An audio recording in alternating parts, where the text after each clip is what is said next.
এই যে আলোচনা হচ্ছে যে আপনার ব্যাংক মার্চ হয়ে যেতে পারে, বিশেষ করে দুর্বল ব্যাংকগুলো, যে ইসলামী ধারার যে ব্যাংকগুলো রয়েছে, শরীরভিত্তিক ব্যাংকগুলোর মধ্যে দুর্বল কিছু ব্যাংক আছে, সেগুলো মার্চ হয়ে যেতে পারে বলে আলোচনা আসছে।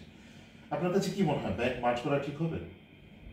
মনে হচ্ছে তো করতে হবে, কারণ গত 8-9 মাসে এই সরকার বা বাংলাদেশ ব্যাংক যথেষ্ট চেষ্টা করেছে, প্রণোদনা দিয়ে ম্যানেজমেন্ট চেঞ্জ করে অনেক কিছু করেছে, কিন্তু তারপরেও কিন্তু ব্যাংকগুলোর কোনো রিমার্কেবল কোনো উন্নতি হয়নি। দুই একটি অবশ্য চেষ্টা করছে সমস্যা থেকে বেরিয়ে আসার জন্য।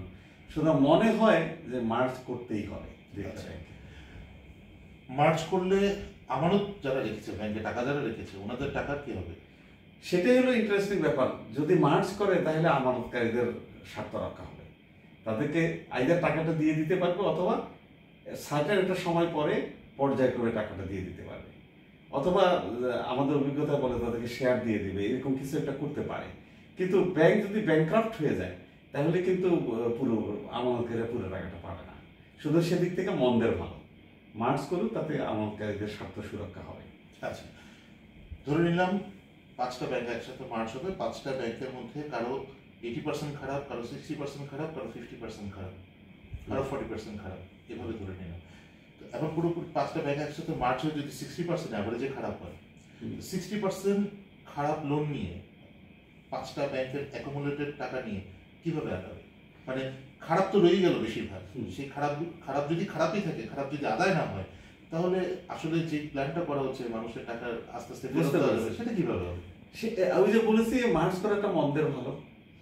তারপরে ওই সবগুলো ব্যাংকগুলো মার্চ করার পরে, বা 2টি ব্যাংক বা অথবা 5টি, যেভাবেই করে সরকার, মার্চ করার পরে যেটা হবে, সরকারের ব্যাংকের ভিতরে একটা নতুন একটা প্রণোদনা আসবে এবং কিছু কিছু ব্যাংকার চাকরি চলে যাবে।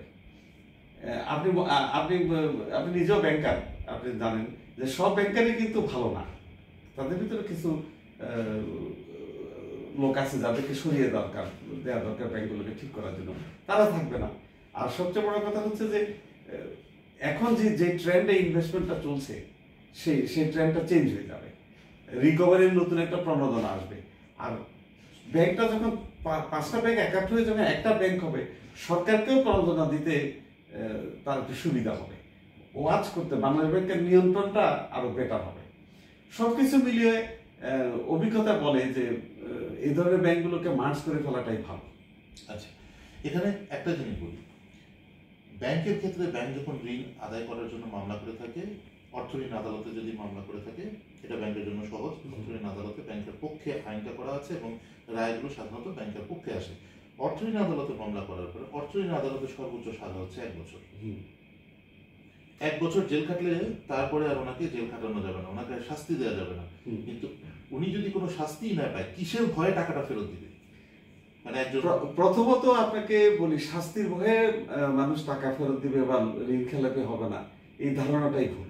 আচ্ছা, অর্থ ঋণ আদালত, আমার ব্যক্তিগত অভিজ্ঞতা হচ্ছে অর্থ ঋণ আদালত আইনটা এত কঠোর আইন এবং ব্যাংকের ফেভারে হওয়ার কারণে ঋণ খেলাপি বেড়ে যাচ্ছে।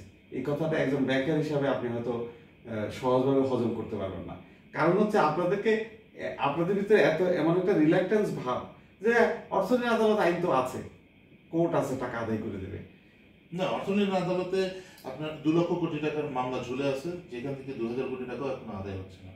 মানে 1% আদায় করাও কঠিন হয়ে যাচ্ছে। 5% 10% আদায় হয়তো বা ধরেন যে খুব স্বপ্নের ব্যাপার হয়ে গেছে আসলে। কিন্তু আমার বক্তব্য হচ্ছে যে ব্যাংকিং কালচার বলে আইন করে, জেল দিয়ে, কঠোর আইন করে কোনোদিন রিকভারি করা যায় না। এটা প্রিভেনশন ম্যাটার দিতে, প্রিভেনশন নিতে হবে অ্যাব ইনিশিও। আপনি যখন লোন দিবেন তখনই আপনাকে ডিটারমিন করতে হবে যে কে লোনের টাকা ফেরত দেবে কি দেবে, সেটা আপনাকে বুঝতে হবে। সেটা একজন দক্ষ ব্যাংকারের গুণ। আর দ্বিতীয় হচ্ছে যে লোন ম্যানেজমেন্ট। আমাদের দেশে কিন্তু লোনটাকে ম্যানেজমেন্ট করা হয় না।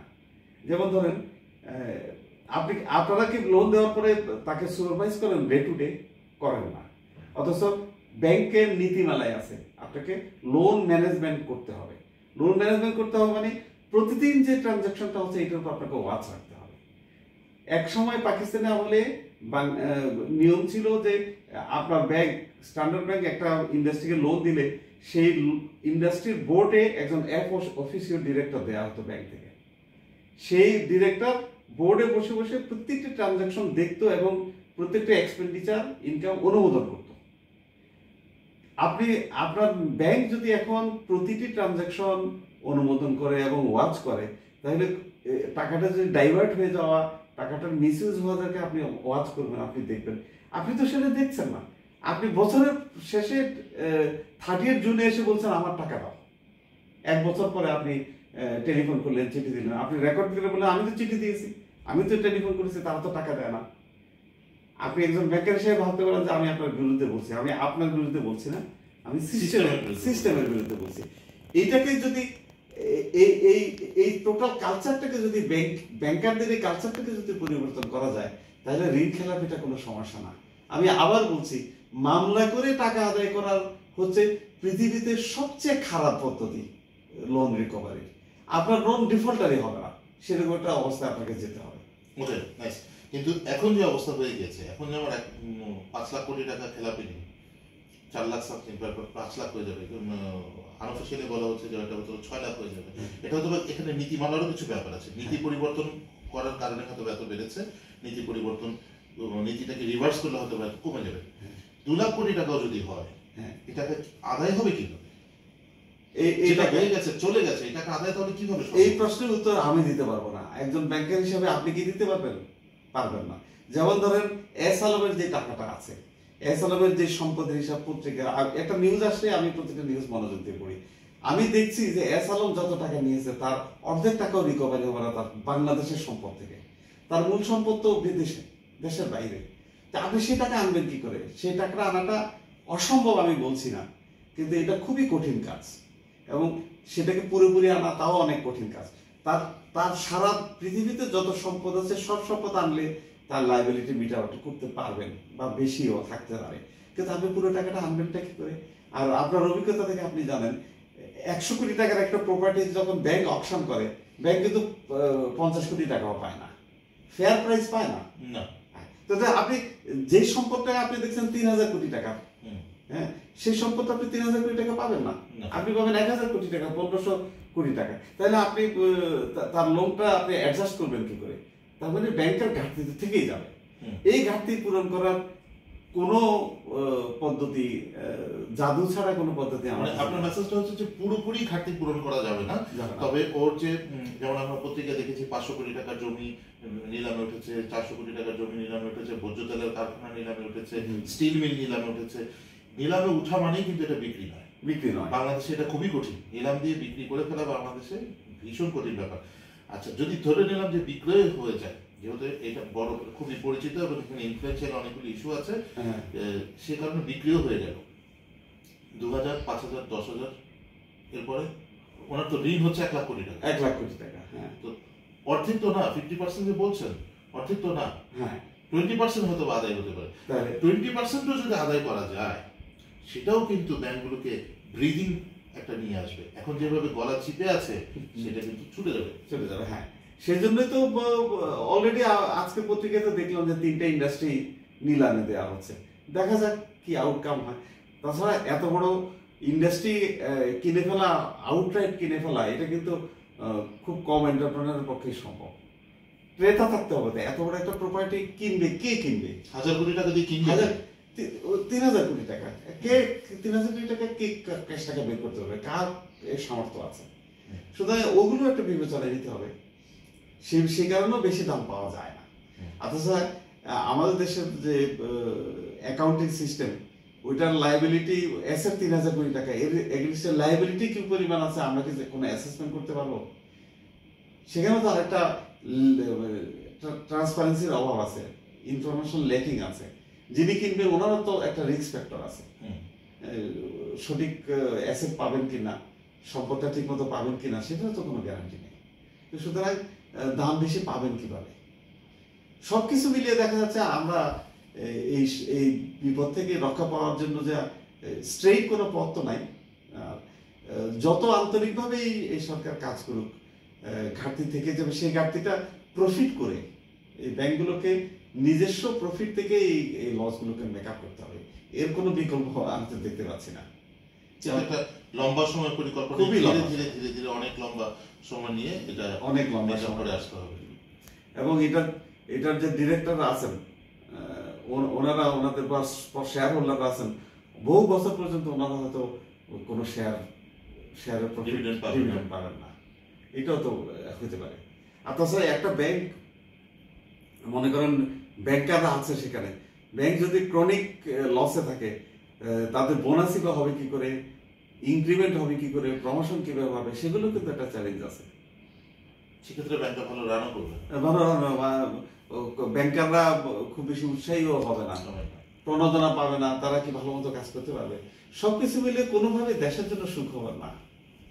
বেসিক্যালি এখন তাহলে আপনার মেসেজটা হচ্ছে যে এমনভাবে কোনো একটা স্টেপ নেওয়া, যে স্টেপটাতে খুব ভালোভাবে মনিটরিং করে একদম টু দা পয়েন্টে অবজারভেশনের মধ্যে রেখে একটু একটু করে এগিয়ে যাওয়া, সলিড ভাবে এগিয়ে যাওয়া। এবং যেটা বলছিলেন যে ব্যাংকাররা যদি সুবিধা না পায়, ডিভিডেন্ড শেয়ার হোল্ডাররা যদি ডিভিডেন্ড না পায়, তাহলে আবার অন্য অনেক সমস্যা তৈরি হয়ে যাবে, ওটা আরো বড় সমস্যা তৈরি হবে। কম করে হয়তোবা ইনক্রিমেন্ট কম, 10% ইনক্রিমেন্ট না দিয়ে 5%, শেয়ার ডিভিডেন্ড ওই 10% না দিয়ে 5%, এইভাবে আর কি হয়তোবা একটু একটু একটু একটু করে এগিয়ে কোনো একটা ট্রায়াল চেক অ্যান্ড ব্যালেন্স করে Check and balance এগুলোকে চালাতে হবে। এবং লম্বা সময় ধরে এতগুলো ব্যাংক যদি পারফর্ম করতে না পারে প্রপারলি, তাহলে সেটার কন্ট্রিবিউশনটা অর্থনীতিতে প্রপার হলো না। যেমন ব্যাংক অ্যাসেট ম্যানেজমেন্ট কোম্পানি করার একটা আলোচনা চলছে, সরকারের ভিতরে এই ব্যাপারে খুব বেশি উৎসাহ নাই। অ্যাসেট ম্যানেজমেন্ট কোম্পানি করে নন পারফর্মিং অ্যাসেটগুলোকে ওই অ্যাসেট ম্যানেজমেন্ট কোম্পানিতে সেল করে দিয়ে ব্যাংকটাকে একদম লাইবিলিটি ফ্রি করে, আউটস্ট্যান্ডিং লোন ফ্রি করে, ওয়ার্কিং ক্যাপিটাল কমে যাবে, তারপরে আবার এফ্রেশ চালু করাটাকে আমি ব্যক্তিগতভাবে মনে করি ভালো হবে। কিন্তু পলিসি মেকারদের ভিতরে এবং ব্যাংকারদের ভিতরে কিন্তু অ্যাসেট ম্যানেজমেন্ট কোম্পানি নিয়ে দ্বিমত আছে। আমি এই ব্যাপারে মূল কনফ্লিক্টটা কি মনে হয় আপনার কাছে, যে অ্যাসেট ম্যানেজমেন্ট কোম্পানি হলে স্বাভাবিকভাবে কিন্তু মনে হয় এটা খুবই ভালো হতো, কিন্তু মূল কনফ্লিক্টটা কি মনে হয়, কেন মূল কনফ্লিক্টটা সেটা ওনারা মনে করে যে ওনাদের সম্পদটা চলে যাবে ব্যাংকের, ওটা তো আপনার সম্পদ না, ওটা তো আপনার পছন্দ, আসলে লায়াবিলিটি, যদি আমরা নন পারফর্মিং অ্যাসেট বলি, কিন্তু প্রকৃত অর্থে তো সেটা লায়াবিলিটি।